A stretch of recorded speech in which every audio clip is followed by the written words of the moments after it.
भगवान का साकार रूप और निराकार रूप दोनों ही ऑथराइज्ड हैं, लेकिन साकार रूप मोर डिटेल अंडरस्टैंडिंग है। जैसे एक गांव में एक बार पहली बार एक ट्रेन आती है तो सभी लोग बहुत एक्साइटेड होते हैं ट्रेन को देखने के लिए, लेकिन ट्रेन समहाउ थोड़ा लेट हो जाती है अपने शेड्यूल टाइम से, और वो ट्रेन पहली बार गांव में एंटर होती है रात के समय में।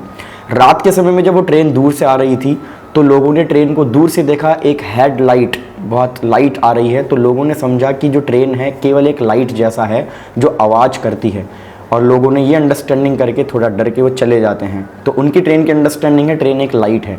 लेकिन कुछ लोग जो प्लेटफॉर्म पे और वेट कर रहे थे उसको ट्रेन को नज़दीक आने के लिए, तो उन्होंने देखा नहीं ट्रेन एक लंबी सी एक स्ट्रक्चर है, एक बॉडी है जो सांप जैसी बड़ी सी दिखती है। तो ये अनदर अंडरस्टैंडिंग है ट्रेन की।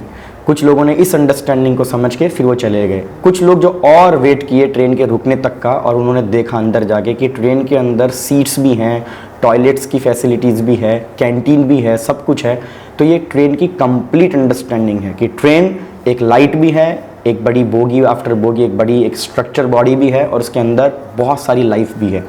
तो ऐसे ही भगवान का निराकार रूप, जैसे भगवान अपनी इम्पर्सनल एनर्जी से इस पूरी क्रिएशन को मेंटेन कर रहे हैं, भगवान का एक साकार रूप भी है, एक लोकलाइज्ड एस्पेक्ट भी है जो भगवान हमारे हृदय में परमात्मा के रूप में विद्यमान है, और भगवान एक साक्षात सच्चिद आनंद विग्रह है, गोविंद कृष्ण अपने निज धाम गोलोक धाम में अपनी नित्य लीलाओं में हैं, जो कभी कभी इस संसार में हमें दर्शन भी देते हैं। हरे कृष्णा।